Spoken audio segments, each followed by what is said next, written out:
That gong vibrating. Well, good morning. Welcome to the first Sunday service in May of 2023 at Unity in the Gold Country. And I am so thrilled to see so many faces new. Some are new, some are returning after an absence, some are regular. We're just so delighted to have you all. I see Pat and David in the back. We're so excited to have you here. And we welcome all of you online. We are so delighted to have you join us, whether you're joining us in real time or joining us later as a recording. You're still part of this service. So my name is Claire Palmerino, and I'm the platform assistant today. Is there anyone here for the first time? If you would raise your hand. Oh, so wonderful to see you here. Our chaplain this morning, Carly Towsley. Keep your hands raised so that she can find you and give you a packet of information about Unity in the Gold Country.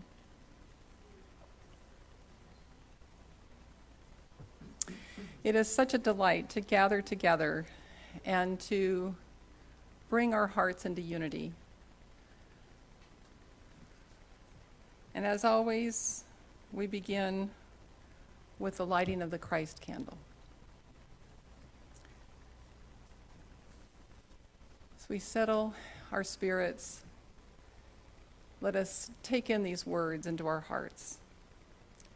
In the beginning was the one presence of the undivided and unmanifest, pure Spirit of life, light, and love.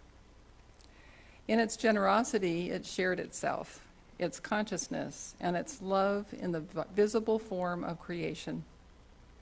We acknowledge this presence within us and as us, the creative energy of the divine feminine and masculine, expressing in all our giftedness and creativity. We acknowledge this presence in our companion, Mother Earth, and in all sentient beings. This universal presence in everything we call the Christ. And we light this candle as a visible reminder of that Christ presence expressing in, as, and through us in this present now moment. It is the truth. Let us own it.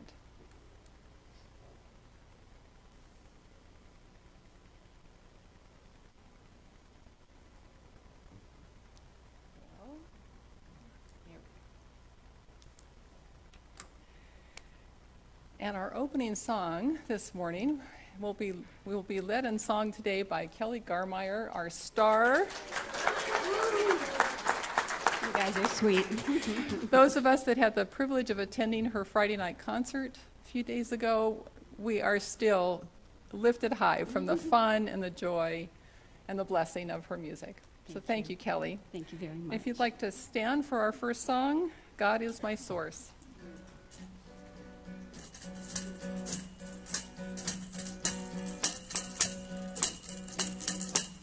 God is my source, God is my power, God gives me everything I need. So I give thanks for all my blessings, God gives me everything I need. Joy is my source, joy is my power, joy gives me everything I need.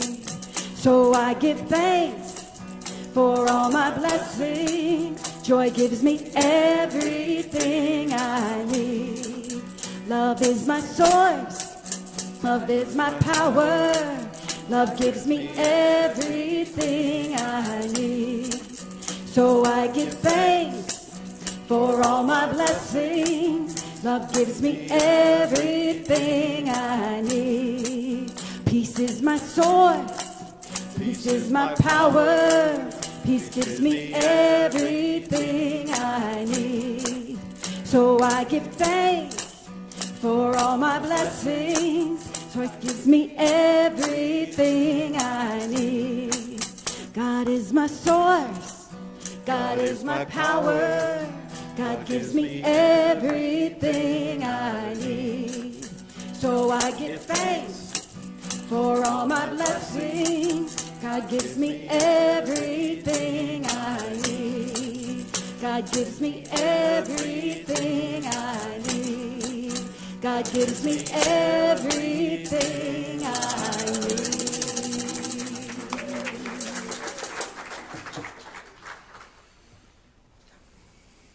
Good morning, everybody. Happy May, even if it's not feeling like it so much, but wait for the end of the week. It'll almost be 90 degrees. So it's a joy and a pleasure to be with you all again this morning. Thank you for gathering. And we create this wonderful energy, and we enter into it, reminded again of our oneness, that there is no separation. And this morning, we're going to have a guest speaker who I'll introduce later. And I want to start out with a piece by Jeff Foster. Jeff is so real in his writings. And he says, "You will reach your destination. Emotional turbulence is not a sign of your failure or brokenness, just as actual turbulence on an airplane flight is not a sign that you have gone off course or that the pilot has lost control of the plane or that the airplane is broken or the destination is now impossible to reach. Emotion is actually safe, even if it sometimes feels unsafe in its intensity. The body can be trusted absolutely. Intensity is not inherently dangerous. Planes are built to withstand even the most extreme turbulence. Turbulence is simply part of the flying experience. And so you learn to breathe through your discomfort and lean into the rawness of the moment. And this is how even the deepest trauma is ultimately healed, through love, through deep acceptance, through faith, through penetrating even our most profound discomfort with a loving awareness. Through coming out of our minds, out of our futures, and into our present bodies. Trust the turbulence, my friend. You are soaring.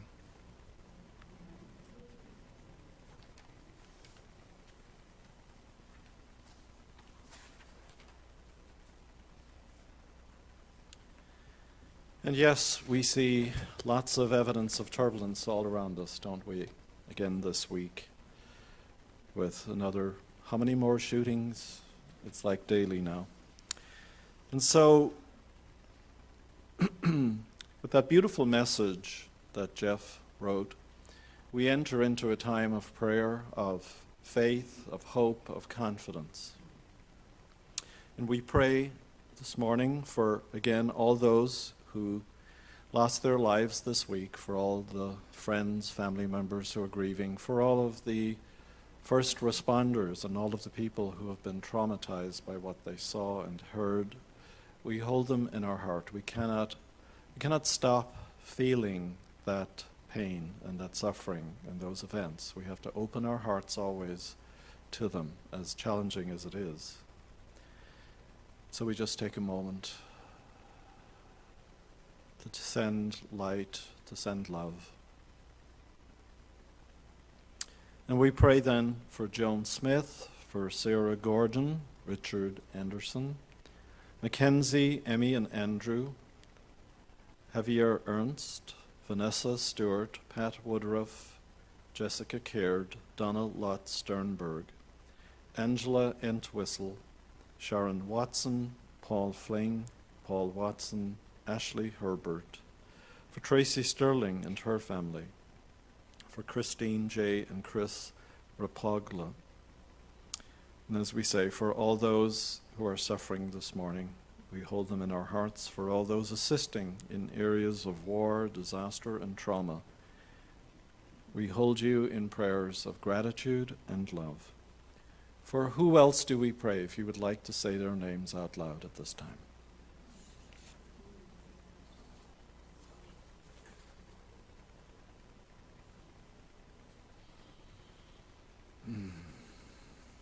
We are compassionate beings, and we practice that compassion together in oneness as we pray. There is only one presence and one power, active as the universe and as our lives, the all-loving goodness of God, and all is well.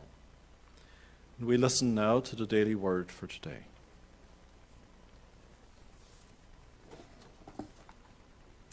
The daily word for today is free. I am one with the freeing, guiding force of God. When I think of freedom, I imagine a bird in flight, soaring above the earth. As the bird glides, it seems to effortlessly move through the air. And then it flaps its wings, moving upward and forward against the force of gravity. Likewise, I open my mind and heart and feel the freeing force of God within. This force is powerful and peaceful, and I give myself over to it. As I do, I overcome stifling feelings of stress or doubt. I trust in God, and I move forward and upward with renewed purpose and confidence.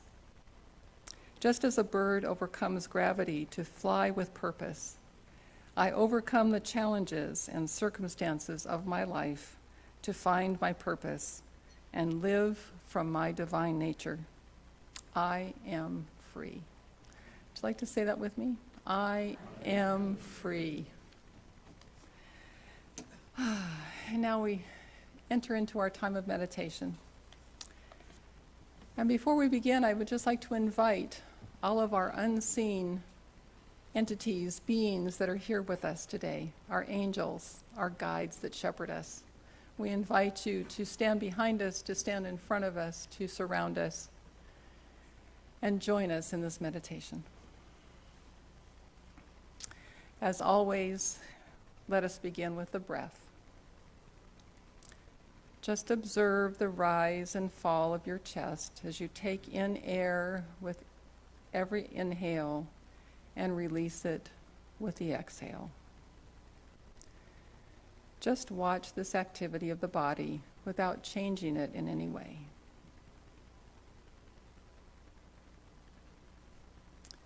Observe the peace this brings you.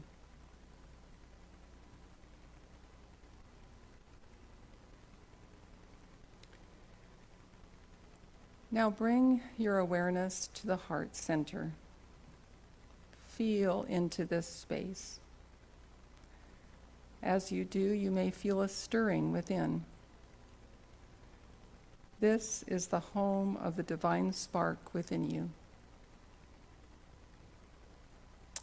On the energetic level, everything happens with simple, effortless intention. Let us intend that this divine spark begins to expand and grow brighter with each inhale. Just one simple intention, and let it go. With each inhale, this divine light fills the body. With each exhale, the body relaxes even more.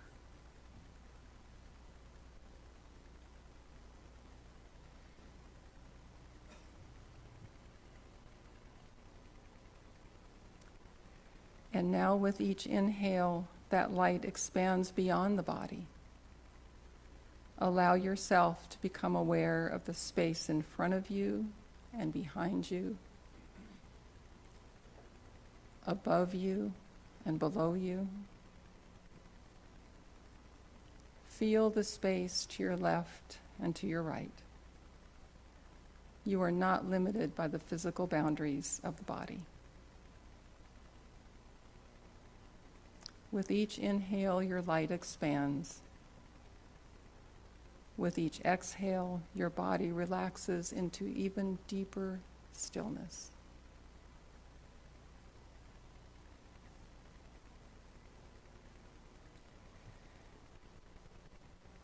As we expand, our individual fields of energy merge and blend.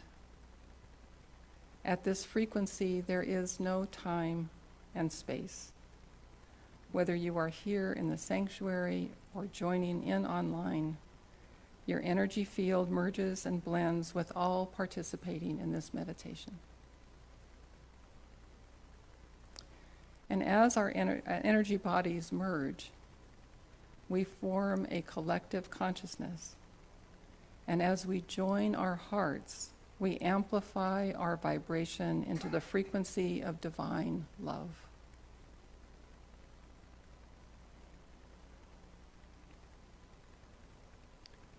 As a collective, let us remember who and what we are. I invite you to affirm with a silent yes as I state the following truths. We are eternal beings of light. Yes. We are children of God. Yes. Our true nature is divine love. Yes. We are the divine manifesting in form. Yes.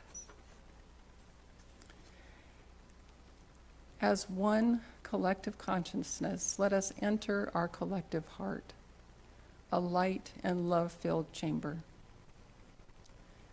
In the center of our heart chamber is an altar. With reverence and solemnity, let us bring our gifts to this altar. It is here that we place all our sorrows, all our sadness, all our fears, all our raw memories, our hurts, and our wounds. We place them on the altar to acknowledge them, release them, and to let them be transformed by the divine light and love that fills this heart space. Behold, God and we as aspects of God make all things new. Our sorrows transform into wonder. Our sadness transmutes into joy. Fears become love. Memories, hurts, and wounds become badges of honor.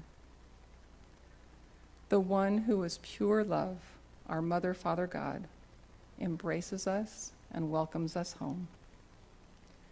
We are healed. We are whole.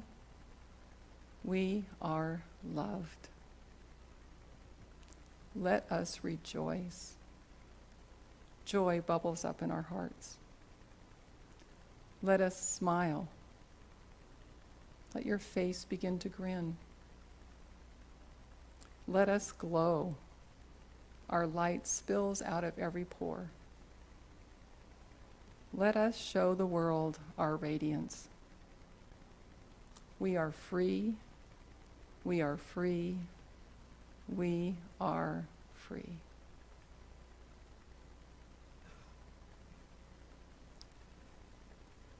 And as we bring this meditation to a close, I invite you to open your eyes and gaze into the eyes of someone near you. Let the love flow between you.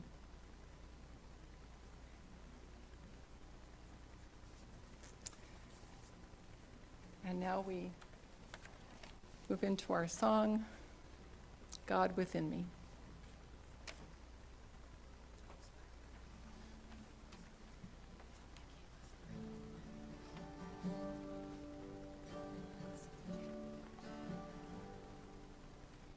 I love with the heart of God within me.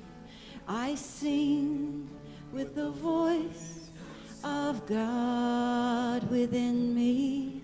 I rest with the peace of God within me. Everything praises God within me.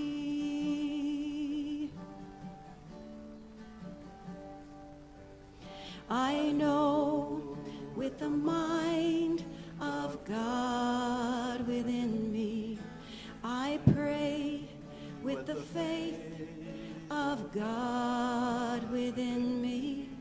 I trust with the power of God within me.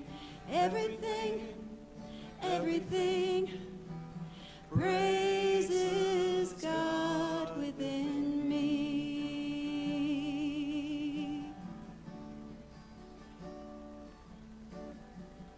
I am a safe and loving place, born of beauty and amazing grace.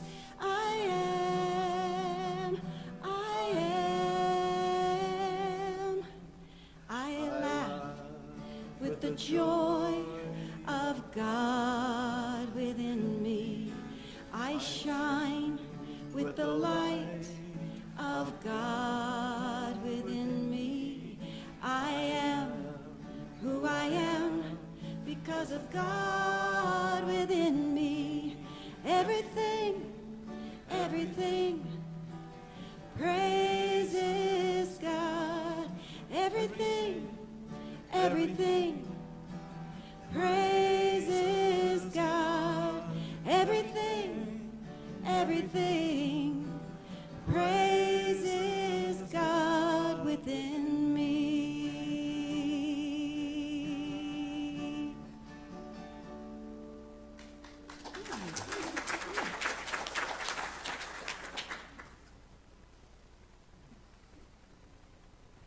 Thank you, Kelly. And thank you, Claire, for that powerful meditation. That was so wonderful. So this morning I'm changing things up a bit. Instead of me nattering on we're going to have an interview with someone I've known several years, many years, who left the area and came back, and this is Michael Stone, and he's a spiritual author, mentor, shamanic practitioner, radio host, producer, and trauma integration specialist and facilitator who has been teaching and leading groups and transformational programs for over 50 years. You may have seen an interview that was on the Union recently with Michael, and I'm sure he's going to share all of that with us again this morning. So coming up, take your place. And I just have a few questions for him. So wherever you want to.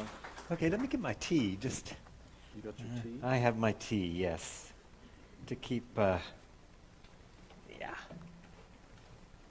In case I go on a rant or something, you know, I Okay. need my tea. Can I put it there? Sure. No, I can't. There. So Michael, what is trauma and what are its symptoms? Okay. So I like to get close. Don't mind me, and just take a minute to resonate and feel you, feeling me, feeling you. And that's a lot about what trauma's about, is that we lose the ability to feel each other, to connect with each other. And so this is an opportunity to do that. So I'm a big proponent of common unity, otherwise known as community, and I'm really grateful to be here with you and be in this opportunity to talk about trauma. I'm very passionate about this subject. I don't know if you remember, I think it was 1991, the Watts riots, and Rodney King. Remember Rodney King? He says, "Why can't we just get along?" And people kind of made fun of him, like, how naive is that?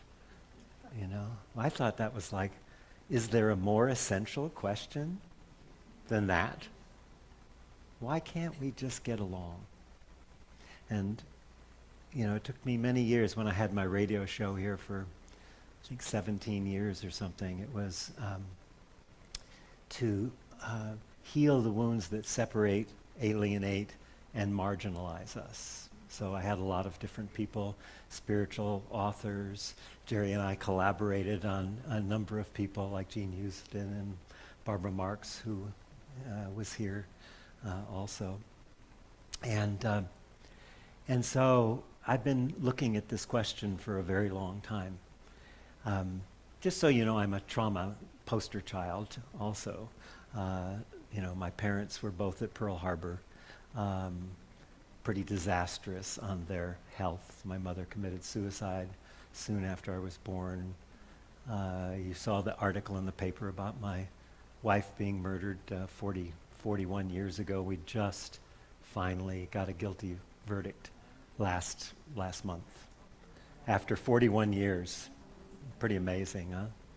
And it's been quite a journey. My daughter was 4 when it happened.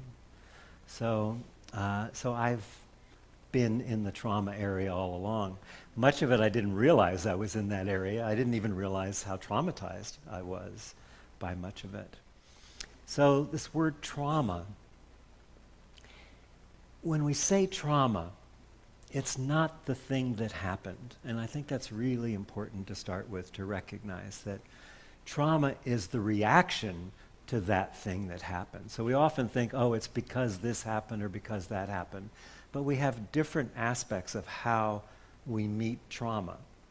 And so the nervous system has been evolving for millions, really, of years, and hundreds of thousands of years in the human evolution part. And the nervous system has this incredible intelligence, which is much faster than the mind, right? And that is that when there's an overwhelming situation, when something is too much, then the nervous system has the capacity to shut down a part of us, literally shut down a part of our essence so that we can keep on, so we can survive, really. So when we look at trauma, we're not looking at the thing that happened. If we did, then we'd be stuck with it, right? I mean, it just happened and it was in the past. It's what happened in us. What's the response to the trauma? And what has it done to us? So when we're talking about trauma, we're not only talking about individual trauma. We're talking about familial trauma, ancestral trauma, collective trauma, historical trauma, geographic trauma. There are all kinds of trauma that we live inside of. So when we split a part of ourselves off, we become not two. We're talking in here about oneness. What happens with trauma is a part of us splits off, and it literally is suppressed in the body. So in order to work with trauma, we need to go to the body. We need to go to the emotional field. I was trained as a therapist a million years ago. Actually, I was 5 when I started. That's why it's 50 years I've been working. So I'm only 55, really. No, I like my age. Actually, I like being 78, almost 79. So this whole area of trauma, what does it do? It takes a part of us, a part of our essence, and it pushes us down.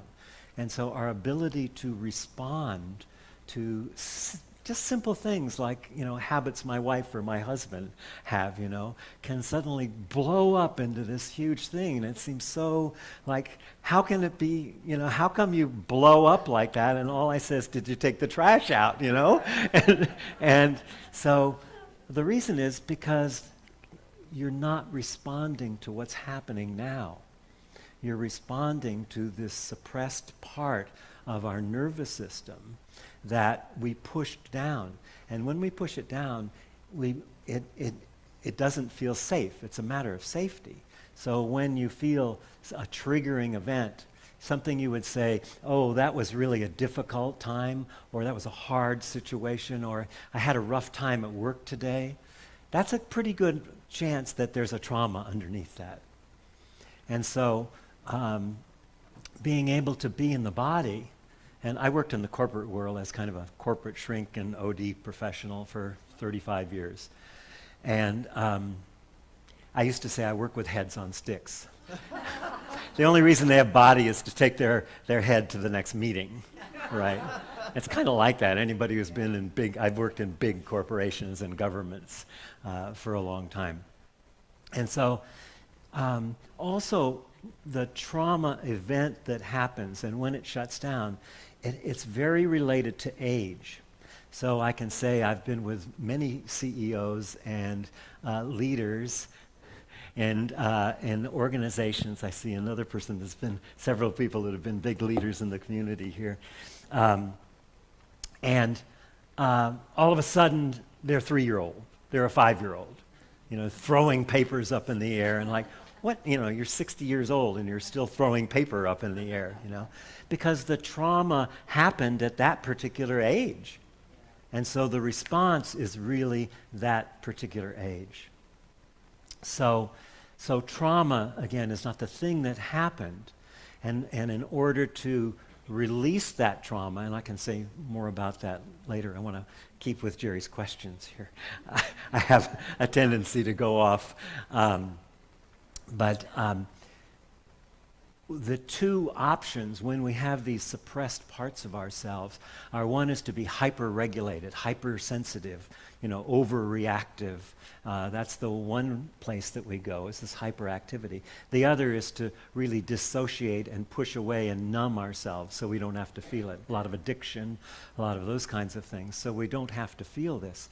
But this is an intelligence. This is what I think is really new in the study of trauma, is recognizing trauma isn't a disease, it isn't a pathology, it isn't a brokenness.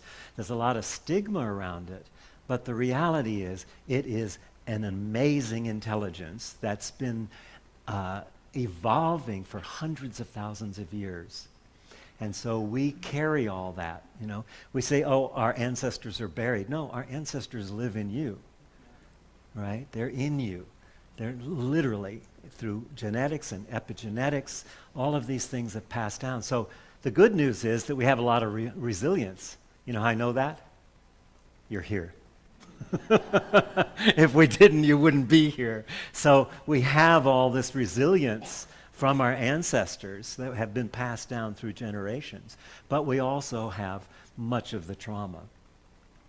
And so all of these traumas, we live in a field of trauma. As I said, a personal, ancestral, and collective trauma that is like looking through a broken glass all the time. So you look at Rodney King. Why can't we get along? Why can't we get along is because we have created this separation out of fear and safety and protection. And in order to heal that and really become one and handle this splitting off that has happened in us, then we need to go to the trauma and be able to, I'll say just for now, that it's awareness that heals. And I'm talking particularly about physical and emotional awareness. Because, whatever you do with your mind, fear is faster. So if you can go to the body and you can really feel that, then we can go in that direction. So Jerry, you have all these questions for me. I want to... Well, just a few. I do want to maybe just edit one little item in there. Uh-huh. What Michael didn't tell you is that, as often happens when a wife is murdered, who's the prime suspect? And so he was. And when he moved up here, that story followed him. And he had to deal with that accusation. Still dealing with it. Still dealing with it. Like the trial just happened. And there are some people who are still saying, well, no, he did it. So you can imagine like living with that for all those years, right? So how did you get started working in the field of trauma? Well, let me say about the healing part first, and then how I got started. So I consider, maybe this is a question you have later, I consider trauma a spiritual path, actually. The last question. That's the last question, okay. Am I losing my thing here? Okay. So how did I get started? Well, I was born into trauma. When you have a lot of trauma, and say we were traumatized by someone, molested or beaten or hurt, many of the things happen. So there's this whole area of attachment trauma that happens. It happens prenatal, really. Imagine if you're a new mother. Many of you were new mothers at one time. And you didn't get an instruction manual about this baby that's coming. I don't know, what am I going to do now? So I have trauma from my past a lot of anxiety, a lot of issues come up. And so that nervous system in utero is being communicated, all of that sense there. Now, that can be healed, but it's really true. So as we develop in this attachment trauma, that when I'm not felt, seen, held, heard, protected, all of those things, because we're mammals, right? Mammals, it's not like turtles. It's really not. Turtle lays the eggs, goes off to the bar and has a few drinks. Next morning, the eggs are coming out. They're running towards the ocean. There's birds. There's all these things. Only 1 in 10,000 turtles actually make it to the, through all the hurdles to get there. So you're kind of on your own as a turtle. But mammals, that's not the way it is. Mammals, we have to have nurturing. We have to be held. We have to be seen. We have to be protected. We have to be guided. We have to be felt.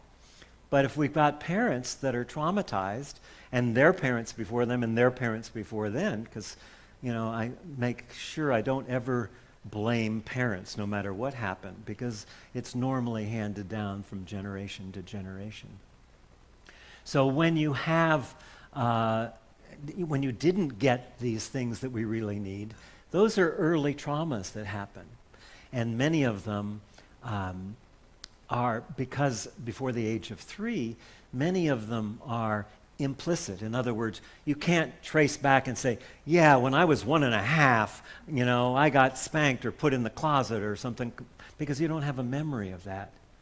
But you have the trauma in your body. And so when that feeling of being abandoned, being unloved, being not felt, being, feeling invisible, all of those things happen. First of all, you never make it about your caregiver, because that would be a real problem if you said, oh, my caregiver is abusing me. So something happens to you, and you say, something's wrong with me, and then I make up a story about either what I need to do. Oh, I need to be the helper, or I need to be the smart one, or I need to be the good-looking one, or I need to. We have these adaptive styles that come out of our attachment trauma. So you can imagine being born into. I don't remember how many people were killed in Pearl Harbor, but my father was a fighter pilot, and my mother was Women's Air Force. And so right away, and I was born just right at the dropping of the first atomic bomb. So you can imagine the tension and the fear that was in that. So that trauma was right there from the start. And then at 2.5, I found my mother hanging, and that was, a huge, obviously, shaping kind of trauma. So, Jerry says, how did you get started? Well, I got started prenatal, really. But I could say I got started, before the war started. I could even go and say, I got started with the Vikings. Because my ancestors marauded, Ireland. We've talked about this. I won't tell my story about John O'Donohue here. Some of you came. Did anyone here come to when I used to bring John O'Donohue and David White here? No? No. Lovely, lovely people. Teachers. So then, I went into the organizational world. I did that. And then I started studying shamanism about 25 years ago.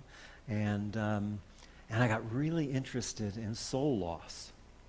This whole idea of soul loss. What is soul loss? And we'd learn to do soul retrievals and bring back these fragmented parts of ourselves. I didn't even think of it as trauma at that point. It was like, how do you bring back fragmentation, where people split a part of themselves off? Then we all have parts that are split off, and they take a lot of energy to hold them down. So we get exhausted from, just holding down those places. So, and then about 10 years ago, and I was trained as a therapist long ago, But about 10 years ago, I started studying with Thomas Hubel. Anybody know Thomas's work? Yeah, I love Thomas's work. And so I've been studying with him for 8 or 9 years now, intensely, like in a PhD program. But and I had been studying with Gabrielle Roth for like 40 years. So I was able to get in my body through Gabrielle, because I think when I was, I don't know, I got Rolfing. Remember what Rolfing was? It's very deep. You know, they rip the muscle off your bone or something. It's horrible. And I had this Rolfer, and he says, "You're the first person I've ever worked on, Michael, that doesn't realize he has a body." Because I was like, you know, onward through the fog like that. So getting into the body was really important about that, beginning to recognize, oh, you know, actually emotions are in the body, they're not in the head. What a novel concept. You know, I always thought my emotions, but I wasn't feeling them in my body. So that was a long time, and then Gabrielle died, and then I met Thomas. And he said, we're swimming in a sea of individual, ancestral, and collective trauma. And I went, oh my God, that is the linchpin for everything. That is the thing that answers Rodney King's question. That why can't we get along? Because we're traumatized and we live in a world of trauma and we don't recognize it. It's like we've been living in an apartment all our life, and somebody comes to you and says, what's the building outside look like that you're living in? You go, I don't know. I've been in my apartment all my life. So we're looking outside and saying, oh, there's a collective trauma here that we live inside of. And it's reinforcing our individual trauma and our familial and ancestral trauma. So I think that answers your question. Okay. Yep. So how can we achieve post-traumatic healing, and why doesn't talk therapy work so well? Great. Are there any talk therapists in here? So talk therapy is great for creating relationship. It's like Woody Allen said, you know, talk therapy, I love it. I've been going for 40 years and I'm making real progress. So it is good for creating relationship, but for dealing with trauma, you have to go to the body. And most of us are either somewhat or maybe completely numb. Like I said, we're either numbed and dissociated, or we're hyper-vigilant and always, you know, checking, is it safe? Are things okay? You know, am I okay? Do I, you know? So that's the landscape there of trauma. So it has to be something where we go to the body and feel those frozen, fragmented parts of ourselves. And it's not, you can't say, okay, I'm going to go to my body and that will fix it. Because that's not it. It's really needing to attune to what's so. And so trauma in this sense is a major and amazing spiritual path. When you begin to first recognize it's an intelligence, and then you recognize that it's an intelligence of the body and the nervous system and my emotions that are constantly being overridden, because when we have a trauma event that keeps getting re-traumatized over and over again, we take our past over here and we put it into our future, and we're living into our past and calling it our future. And so in order to be able to be fully aware and fully present and fully here, I've got to come into the body, and I've got to feel those things. And I can't feel them in order to fix something, because there's nothing broken. You are not broken. There is no brokenness. There's an intelligence that's still protecting you and doesn't yet know it's safe to let go. And so when you go there, and you'll find, one of the things you find is that in situations, you keep having the same things come up, the same relationships, only they're different people over and over again, you know. You have the same problems at work. You have the same problems with money. Scarcity is one of the big areas that there's two key, maybe three key things that are symptoms of trauma. And the first one is a sense of separation. I'm over here and you're over there and we're separate. But is that really true? I'm over here and you're over there physically in your body, but actually, you're over here in my nervous system and I'm over there in your nervous system. And the capacity to know you and relate to you and connect to you is directly proportionate to my ability to be in my body with you, seeing me, seeing you. A spiritual path, right? It's a spiritual path. And so as we develop that and we create community, so I do a lot of circles. I call them circles. Some of the people here have been in circles with me. Tuesday nights, I have an open circle from 6 to 8 at Inner Path, and it's just a drop-in donation, just anytime. And then I have closed circles, which are 6 months long, so you really get to know people and connect. Because you and I have been traumatized in relationship. So the way to heal is in relationship. So when you have a safe space where people are sharing the things that, we don't really share in our everyday cocktail, hello, goodbye, thank you very much, kind of conversations. So we create conditions that are safe for us to meet these repetitive events that you see in your life over and over again. You say, I wish I could change that. I wish I could, deal with my money or with my relationship or my children or all of these things that we get triggered in. Remember, if you're getting triggered and reactive, then you're probably up against some trauma that you haven't actually met or been with.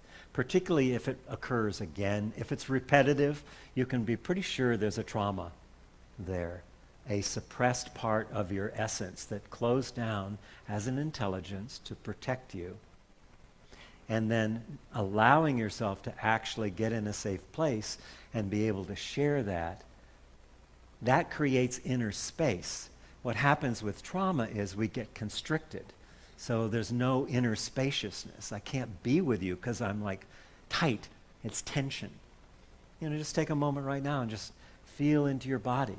When you actually feel into your body, there's tension because I ran all the way here from Nevada City or something. That's the kind of tension that kind of dissipates when you just relax.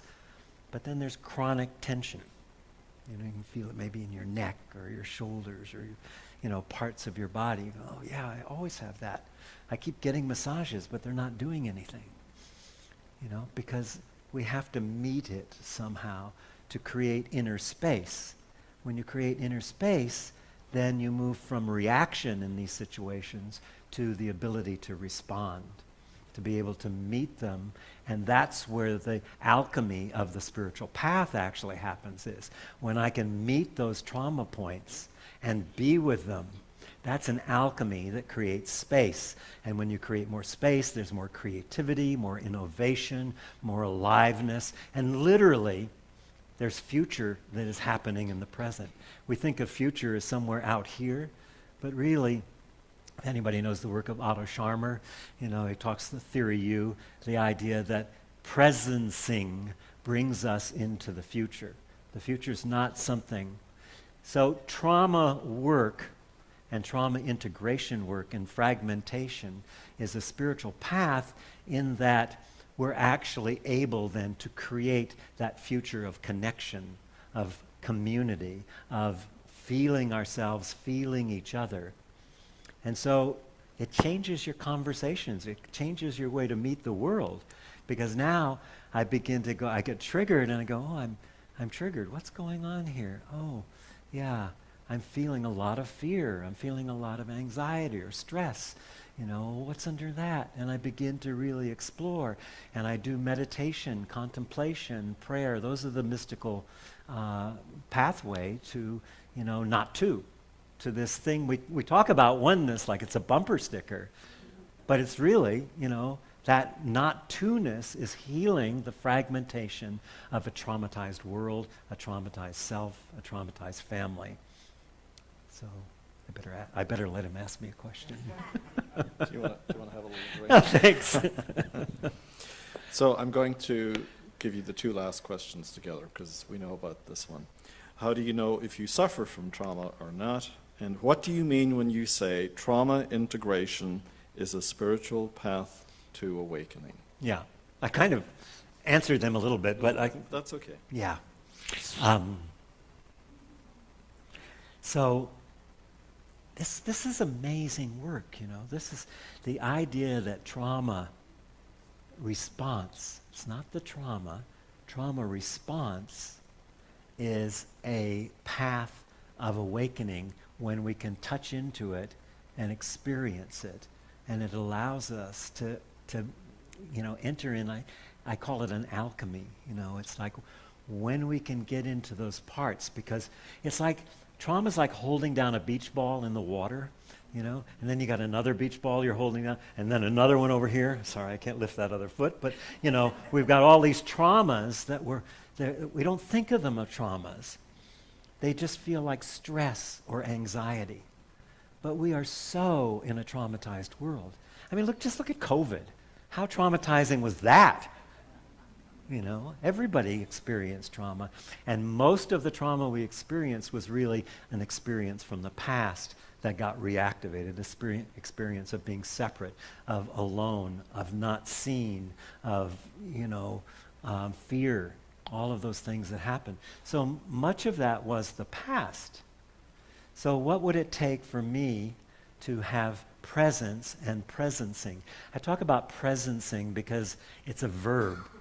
You know, being present is a noun. I should be present, and I'm going to sit here and really work in my meditation to be more present, right? It doesn't work that way. You know that. You know, it's like maybe you're meditating, and it's like, oh, this is so nice, and is it? Oh, did I turn the stove off?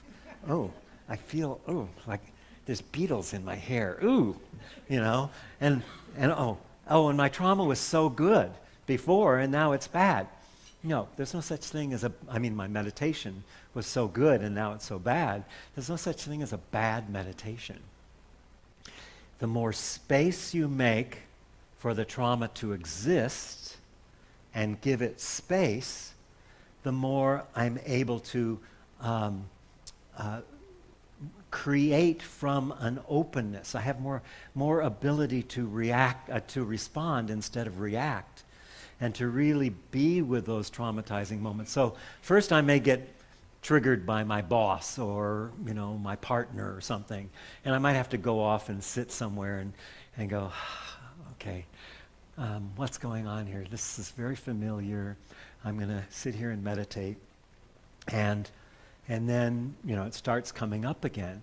And so the meditation at first may seem very calm and serene, but once you make more space, inner space, literally inner space, then the traumas start coming up because they go, okay, ollie in from come free, whatever you say. It's like, oh, it's safe now. So now the bigger trauma comes up and you go, oh, it's a bad meditation. No, it's not a bad meditation.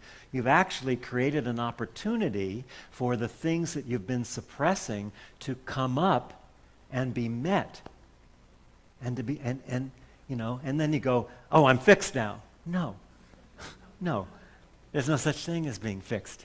What there is to say is, yes, I feel that now. I didn't feel that before, and now I feel that. And that's what creates the space. It's not like, the real alchemy of a spiritual path is how present can I be to this moment. The more I can be with this moment. So this trauma as a spiritual path is the end of someday. Someday I'm going to be enlightened. Someday I'm going to be a great teacher. Someday I'm going to write that book. Someday no. This work, this kind of spiritual path is very rigorous, contemplation, meditation, prayer, all of those things. Oh, I didn't finish the 3 things. Sometimes it takes me a week or so, but I get back to what I was saying. It's a privilege of getting older, I think. So the 3 areas that are like, that's a reminder, is that first I said sense of separation. But the second one is a feeling of scarcity. If you have a lot of scarcity, not just money, but not enough time, not enough good men, good women, not enough love, not enough world peace, that's a trauma symptom. Because whatever it is, we're looking out there and say, that needs to change. No, this needs to change, because that will then infect everyone in deepening presence, deepening awareness, and a deepening ability to create future in the moment, rather than someday when we get the right president, like Marianne Williamson. Sorry. I am very committed to Marianne Williamson. And I've known her for a long time, and I'm so excited. But it's not that she's going to be president or not. It's that she's going to change the story. And this work is about changing your story, changing the narrative that lives you, and being able to step into a more creative place where, by creating inner space, by integrating trauma, I can be more present and therefore more innovative, more creative, more alive, and my people around me will start changing. And the amazing thing is that our relationship to the ancestors changes. Because if you look at what's your purpose in life, we have all these workshops. Go take this workshop to find out what your purpose is. Yes, I found out I was going to open up a gas station. That's my purpose. Or to make $1 million. No, that is not your purpose. Your purpose came into you at birth, and you're doing the work that your ancestors have given you to do. And whatever that work is, comes from stillness, comes from finding a place of peace and quiet, and actually meeting yourself and greeting yourself and being excited about who you find. So that's trauma work. I think that's my time, right? Thank you. Thank you all. Yeah.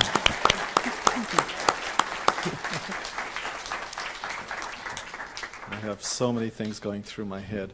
If you were traumatized or triggered by Michael saying that Marianne Williamson was going to become president, I encourage you to take it up with him. But on a very serious note, I do want to say that if you were triggered or felt trauma coming up because of his talk, then I would encourage you to see the chaplain in the prayer room, see Michael, see myself, or see someone.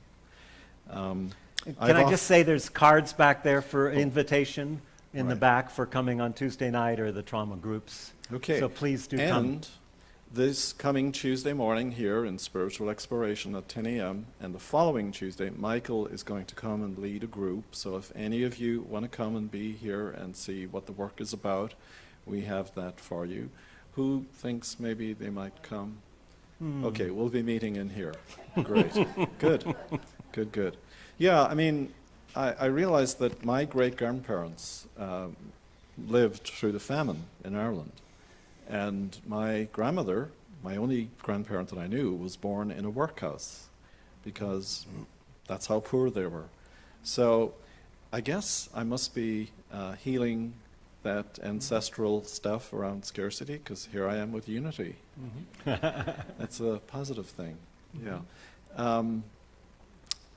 Okay, I think I'll leave it there. All right.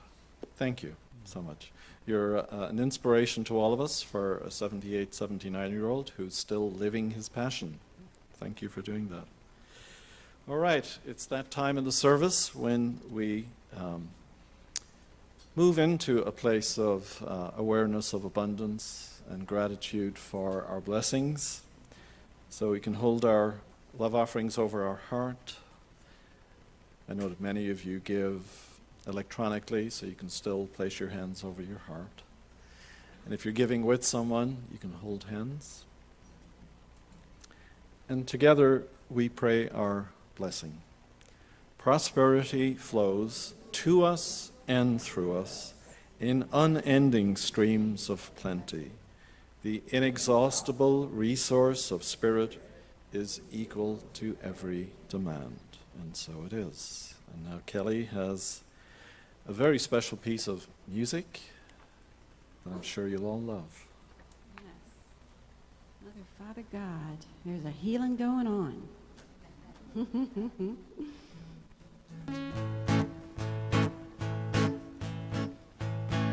Let me walk to the banks of the river of love, where the current runs deep, baptized in the one where there is no separation, and the light is all we see.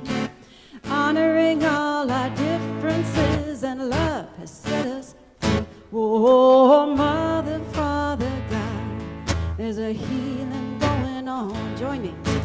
Mother, Father, God, there's a healing going on. Oh, Mother, Father, God, there's a healing going on.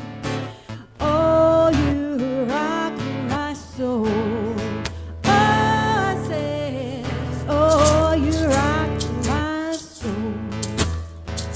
I see the blessings of the past. It's time to requalify.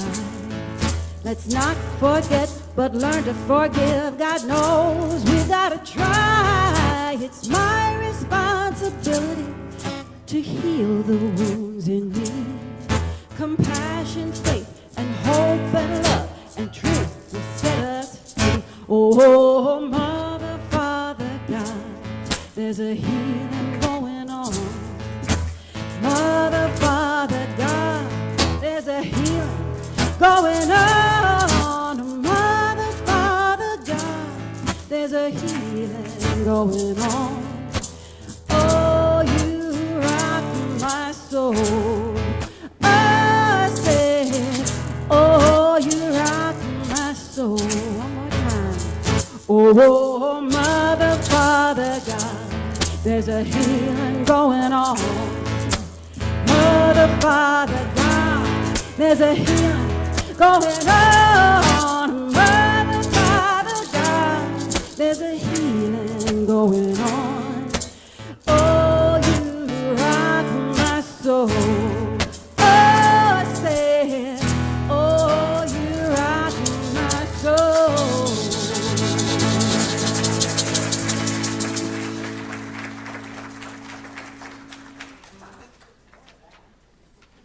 Thank you, Kelly. So we have blessed these gifts and our heart, and now we dedicate them to the work of unity here and worldwide. Thank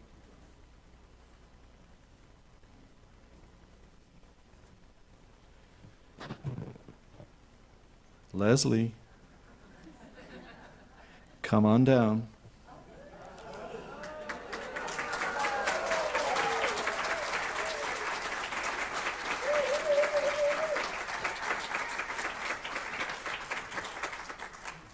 In case you're wondering, our volunteer of the month is Leslie Vanata.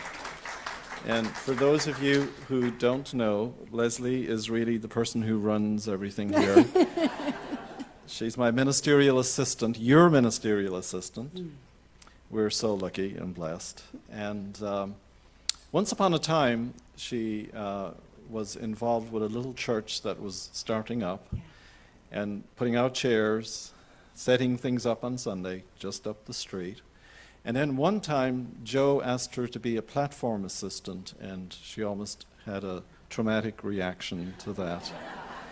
And today, here she is, this incredible, confident, always beautiful platform assistant who can do anything.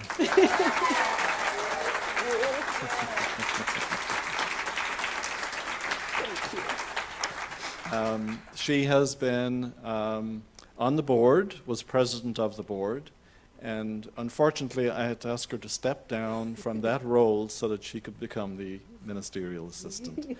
And it's a pleasure and an honor to work with you. And so on behalf of us all, long overdue, here's your certificate for the bookstore and gift shop. I'm Which- afraid I need another one. I've already spent this one. Oh, okay. She also ran the bookstore and gift shop for a while. Yes. And still helps out now and then. So, you're we love you.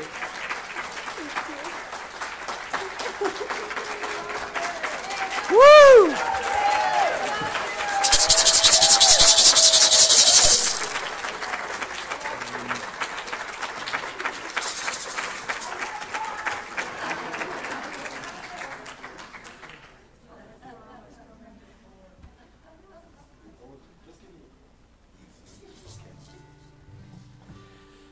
Okay, other announce. Oh, and I forgot to mention, she's our live stream queen up there. Yeah. And Claudia, where are you, Claudia? Oh, right there. Good to see you. She is with us this morning. And so, again, mark your calendars, please, for Sunday, May 21st, and we will have John's memorial service here in the service after the service, so I hope you can join us for that.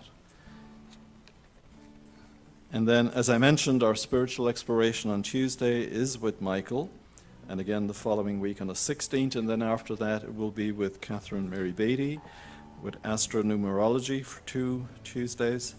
And then Mary Hughes, our acupuncturist, will be doing the wisdom of the 5 elements through the Tuesdays in June. Okay. Once again, we're picking up with the blood pressure and blood glucose monitoring. Sharon Rolfe is resuming that today with the help of, I think, Anne and Mary and maybe Dennis. Hi, Dennis. Welcome back.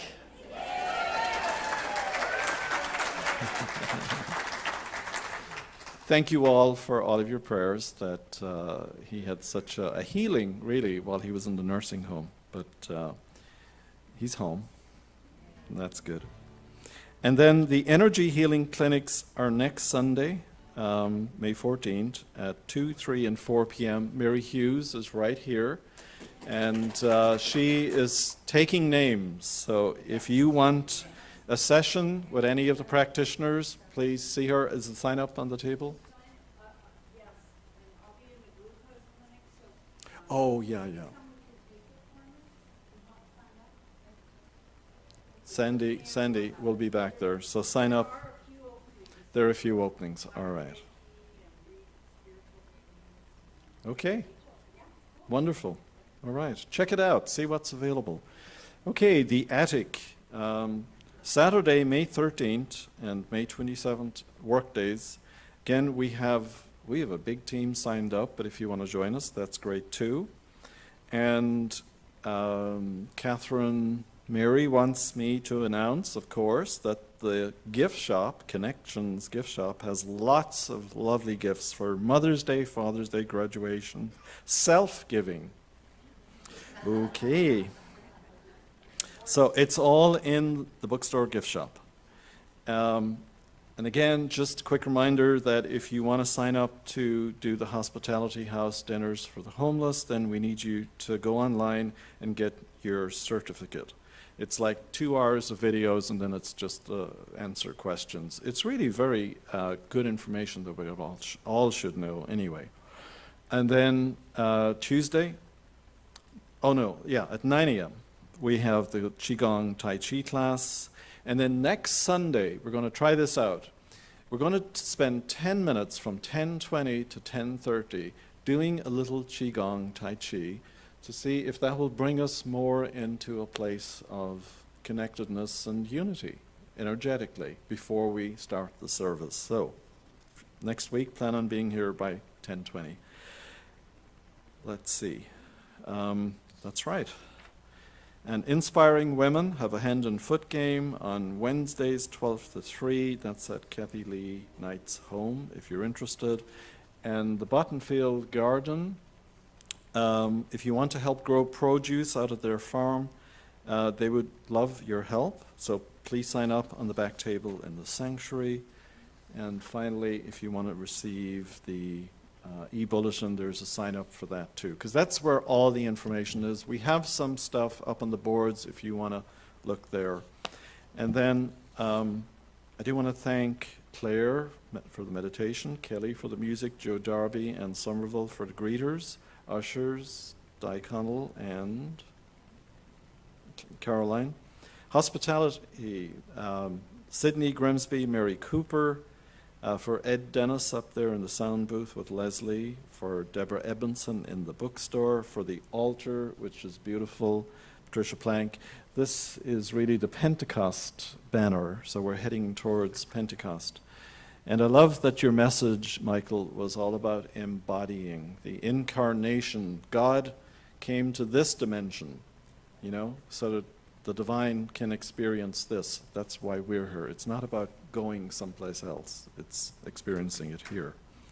So, have you got a chord there for me? All right, we forgot to celebrate birthdays, so come on up. Everybody who had a birthday, and I know who you are, so I will call you out. Come on down. All you April birthdays, come on. No, April, just April. For now. To you. Happy birthday to you. Happy birthday, happy birthday. Happy birthday to you. God is blessing you now. Cha cha cha. Blessing you, you are wonderful. God is blessing you now.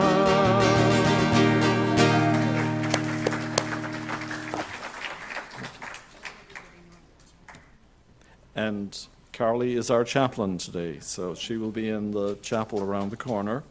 All right, I know we went a little over this morning, but it was good. Please stand and join me in our unity prayer. Together, the light of God surrounds us. I am the light of God.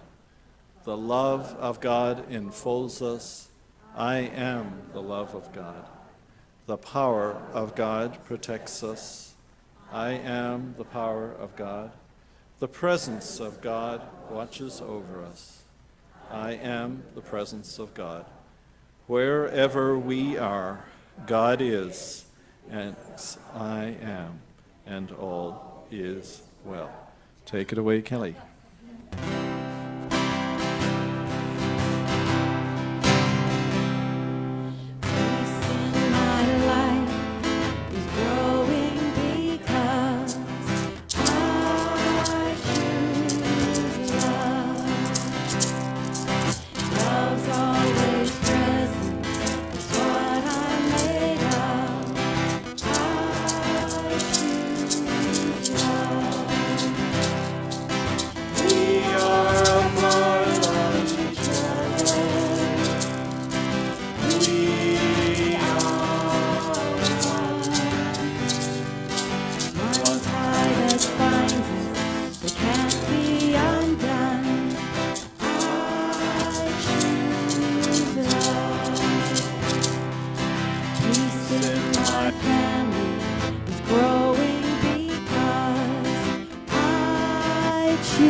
Make it a great week. Michael is up here if you want to talk with him. And please reach out to the new people who have the name tags and say hi and make them feel welcome. God bless.